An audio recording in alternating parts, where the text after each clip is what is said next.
ಜಾತ್ಯತೀತ ಜನತಾದಳದ ಕಾರ್ಯಕರ್ತರು ಕೂಡ ಮುಖಾಮುಖಿಯಾಗಿದ್ದಾರೆ. ಉಭಯ ಕಡೆಯೂ ಕೂಡ ಜೈಕಾರ ಕೇಳಿ ಬರ್ತಾ ಇದೆ. ಕೊನೆಗೆ ನಿಮಗೆ ಒಂದು 7-8 ರೌಂಡ್ ಅಂದಾಜು ಆಗತ್ತೆ ಯಾರು ಗೆಲ್ತಾರೆ ಅಂತ. ಆ ಹೊತ್ತಿಗೆ ಜೈಕಾರದ ಪ್ರಮಾಣ ಈ ಕಡೆಯಿಂದ ಜಾಸ್ತಿ ಆಗದ್ರೆ ಆ ಕಡೆಯಿಂದ ಕಡಿಮೆ ಆಗ್ತಾ ಹೋಗುತ್ತೆ. ಆನಂತರ ಒಬ್ಬೊಬ್ಬರಾಗೆ ಜಾಗ ಖಾಲಿ ಮಾಡೋದಕ್ಕೆ ಶುರು ಮಾಡ್ತಾರೆ. ಯಾರು ಗೆದ್ರೋ ಅವರ ಜನಸಂಖ್ಯೆ ಜಾಸ್ತಿ ಆಗ್ತಾ ಹೋಗುತ್ತೆ. ಇದು ಯಾವತ್ತೂ ನಡ್ಕೊಂಡು ಬರೋದು. ಆರಂಭದಲ್ಲಿ ಈ ಉತ್ಸಾಹ ಇರುತ್ತೆ. ಆನಂತರ ಯಾರು ಗೆಲ್ತಾರೋ ಅವರ ಜನ ಜಾಸ್ತಿ ಆಗ್ತಾ ಹೋಗ್ತಾರೆ. ಯಾರು ಸೋಲೋ ಹಂತಕ್ಕೆ ಹೋಗ್ತಿದ್ದಾರೆ ಅಂತ ಗೊತ್ತಾಗುತ್ತೋ ಇಲ್ಲಿ ಜೈಕಾರ ಹಾಕ್ತಿದವರು ಒಬ್ಬೊಬ್ಬರೇ ಖಾಲಿ ಆಗ್ತಾರೆ. ನಿಧಾನಕ್ಕೆ ಮನೆ ಸೇರ್ಕೊಳ್ತಾರೆ, ಜೈಕಾರ ನಿಂತು ಹೋಗುತ್ತೆ. ಸೊ ಅದೇ ರೀತಿ ಸದ್ಯ ಆರಂಭ ಬಿಗಿನಿಂಗು. ಈಗ ಅಲ್ಲಿ ಜೈಕಾರ ಕಾಣ್ತಾ ಇದೆ ಎರಡೂ ಕಡೆಯಿಂದಲೂ ಕೂಡ.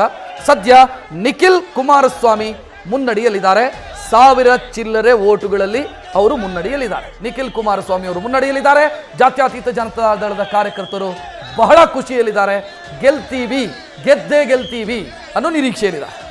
ಅಲ್ಲಿಗೆ ಸಂಡೂರಿನ ಒಂದು ಅಪ್ಡೇಟ್ಸ್ ನ ಕೂಡ ನಾವು ನೀಡ್ತಾನೆ ಹೋಗಬೇಕು. ಸಂಡೂರು ಉಪಚುನಾವಣೆಯ ಮತ ಎಣಿಕೆ ಕೂಡ ನಡೀತಾ ಇದೆ. ಕಾಂಗ್ರೆಸ್ ಬಿಜೆಪಿ ಅಭ್ಯರ್ಥಿಗಳ ಮಧ್ಯೆ ಸಂಡೂರಿನಲ್ಲಿ ಹಾವು ಏಣಿಯ ಆಟ. 5ನೇ ಸುತ್ತಿನ ಮುಕ್ತಾಯಕ್ಕೆ ಕೇವಲ 205 ಮತಗಳ ಅಂತರದಿಂದ ಮುನ್ನಡೆಯನ್ನ ಕಾಯ್ದುಕೊಂಡಿದ್ದಾರೆ. ಯಾರು ಅಂತ ಹೇಳಿದ್ರೆ ಕಾಂಗ್ರೆಸ್ನ ಅಭ್ಯರ್ಥಿಯಾಗಿರುವಂತಹ ಅನ್ನಪೂರ್ಣ ತುಕಾರಾಮ್.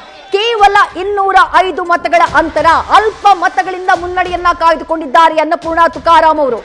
ಆರಂಭದಿಂದಲೂ ಮುನ್ನಡೆ ಇತ್ತು. ಒಂದು ಹಂತದಲ್ಲಿ ಅದು 1000 ಮತಕ್ಕೂ ಹೆಚ್ಚು ಹೋಯಿತು. ಅಲ್ಲಿಗೆ ಬಂಗಾರು ಹನುಮಂತು ಅವರು ಪ್ರತಿ ಸುತ್ತಿನಲ್ಲೂ ಎಷ್ಟರ ಮಟ್ಟಿಗೆ ಫೈಟ್ ಬ್ಯಾಕ್ ಮಾಡ್ತಿದ್ದಾರೆ ಅನ್ನೋದಕ್ಕೆ ಇದು ಸಾಕ್ಷಿ.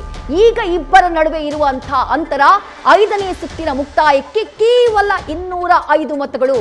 ಅಲ್ಲಿಗೆ ಸಂಡೂರಿನ ಫಲಿತಾಂಶ ಕೂಡ ಕಾಂಗ್ರೆಸ್ನ ಭದ್ರಕೋಟೆ, ಕಾಂಗ್ರೆಸ್ಗೆ ಈಸಿ ಆಗಬಹುದು ಅನ್ನುವಂಥ ನಿರೀಕ್ಷೆ ಏನಿತ್ತು ಸ್ವಲ್ಪ ಆಚೀಚೆ ಆಗುವಂತಹ ಲಕ್ಷಣ ಕಾಣಿಸ್ತಾ ಇದೆ. ಯಾಕಂದ್ರೆ ಮತಗಳ ಅಂತರ ಬಹಳ ಕಡಿಮೆ ಇರೋದ್ರಿಂದ ಯಾವುದೇ ಕ್ಷಣದಲ್ಲೂ ಬೇಕಾದ್ರೆ ಫಲಿತಾಂಶ ಉಲ್ಟಾ ಆಗುವಂತಹ ಸಾಧ್ಯತೆಯನ್ನ ತಳ್ಳಿ ಹಾಕೋ ಹಾಗಿಲ್ಲ. ಒಟ್ಟು 19 ಸುತ್ತುಗಳಿದ್ದಾವೆ. ಅದರಲ್ಲಿ ನಾವು ಗಮನಿಸ್ತಾ ಇರೋದು 5ನೇ ಸುತ್ತಿನ ಮುಕ್ತಾಯಕ್ಕೆ 205 ಮತಗಳ ಮುನ್ನಡೆಯನ್ನ ಕಾಯ್ದುಕೊಂಡಿದ್ದಾರೆ ಕಾಂಗ್ರೆಸ್ನ ಅಭ್ಯರ್ಥಿಯಾಗಿರುವಂತಹ ಅನ್ನಪೂರ್ಣ ತುಕಾರಾಮ್ ಅವರು. ಇನ್ನೂ ಕೂಡ 14 ಸುತ್ತುಗಳು ಸಂಡೂರಿನಲ್ಲಿ ಬಾಕಿ ಇದೆ. ನ್ಯೂಸ್ ಫಸ್ಟ್ ನಿರ್ಭೀತಿಯಿಂದ ನಿಮ್ಮ ಪರವಾಗಿ.